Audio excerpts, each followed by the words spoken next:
Brothers and sisters of Haiti, I come to you not as a distant observer, not as a diplomat speaking through the filters of protocol, but as your brother Uz, a soldier of the people, as a son of Africa, and as a revolutionary leader who sees in you the same spirit that animates my people in Burkina Faso. I speak to you with respect, not pity, with solidarity, not sympathy, with hope, not hopelessness, because what you have endured, what you continue to endure is not weakness. It is the testimony of your resistance. You are not victims. You are survivors of centuries of assault, from colonial slavery to economic punishment, to political interference, to occupation by foreign powers under the guise of help. And still you rise. When my comrades and I reclaimed the reins of Burkina Faso in the name of the people, we did so inspired by those who dared to resist, and in that lineage your names shine brightly. Toussaint Louverture, Jean-Jacques Dessalines, Charlemagne Perrault. These are not just Haitian heroes, they are African heroes. They are human heroes. And so today I bring you the fire of Ouagadougounoth to lecture, but to embrace. Not to impose, but to share. Because our struggles are one, and the liberation of Haiti is bound forever to the freedom of Africa. Haiti was the first free black republic, the first and only nation born from a successful slave rebellion. This was not just a military victory, it was a metaphysical rupture in the colonial order of the world. It told the world that black people were not property. It declared that liberty belonged to all, not just to the pale and the powerful. This terrified the empires.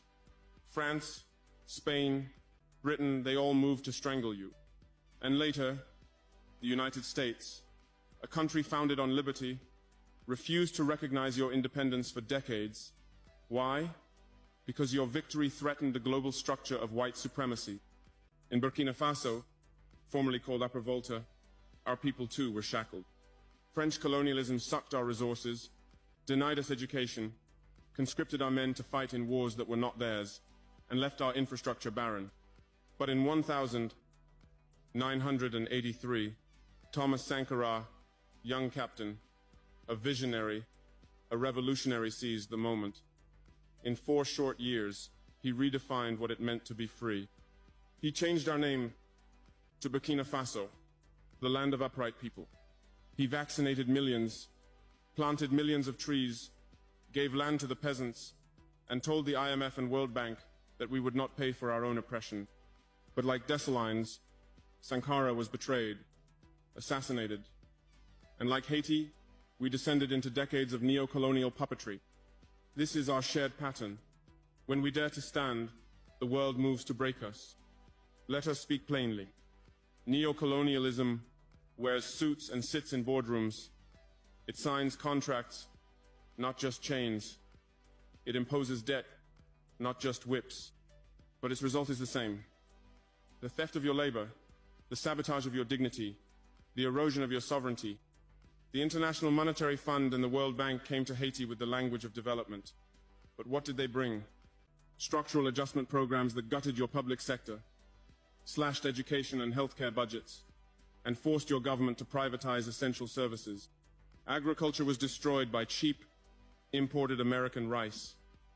Your farmers, once self-sufficient, were turned into beggars. And then came MINUSTAH, the so-called UN mission. Let us not mince words. It was an occupation. It brought disease cholera.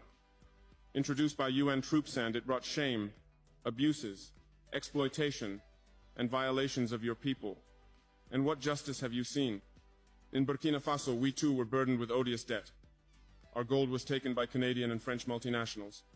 Our uranium-powered French lights, while our own children studied in darkness. We were told to keep quiet and be grateful for aid, while billions were siphoned from our soil. But we awoke. We saw that aid was a leash, and we began to cut that leash, link by link. Since 2022, Burkina Faso has been under the control of a revolutionary government. Not a government of elites, but of soldiers and workers, of peasants and patriots. We took power because our people were dying, and those in charge were begging foreign troops to protect us instead of standing up themselves. So we stood. We expelled the French military, We closed foreign bases that served foreign interests. We said, we will not be a colony wrapped in the flag of independence. Then we nationalized key industries. Our gold mines are being reclaimed. We have launched state-led companies in agriculture, manufacturing, and logistics. We launched a national volunteer program, the VDPs, Volunteers for the Defense of the Homeland Ordinary People, trained to defend their villages. It is not a perfect program, but it is ours. We changed the school curriculum to teach our children not the history of the colonizers, but of our ancestors. We teach them to love Africa, not escape it. We are building a new banking infrastructure to bypass the CFA franc, the currency that still links us to French control. We are building alliances with other sovereign nations, Mali, Niger, and beyond. We are creating a new federation, free from Western dictates. Haiti, your future cannot be subcontracted to Washington, Paris, or Ottawa. Your security cannot come from foreign troops. Your dignity cannot be outsourced.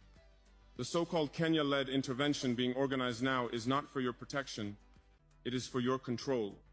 It is for the benefit of elites who fear your uprising, of foreign corporations who see your suffering as profit. Security must be built from within. Organize your neighborhoods, not just in protest, but in protection. Build local defense units, but tether them to justice and discipline. Learn from our VDPs, arm the people, but educate them too. Reclaim your economy, end the import dependency. Rediscover the strength of your agriculture, your fisheries, your crafts. And above all, take back your politics. Reject the puppets. Refuse the externally anointed leaders. Let the people decide, and let them do so on Haitian terms. I am 36 years old. I am not supposed to be a head of state, but my people demanded change, and I could not run from my duty. To the youth of Haiti, I see you. You have marched in the streets. You have faced tear gas and bullets. You have organized in neighborhoods. You have sung songs of resistance. You are not a threat. You are the vanguard. But let me speak to you as a brother. Anger is not enough. Organization is key. You must move from protest to program, from frustration to formation.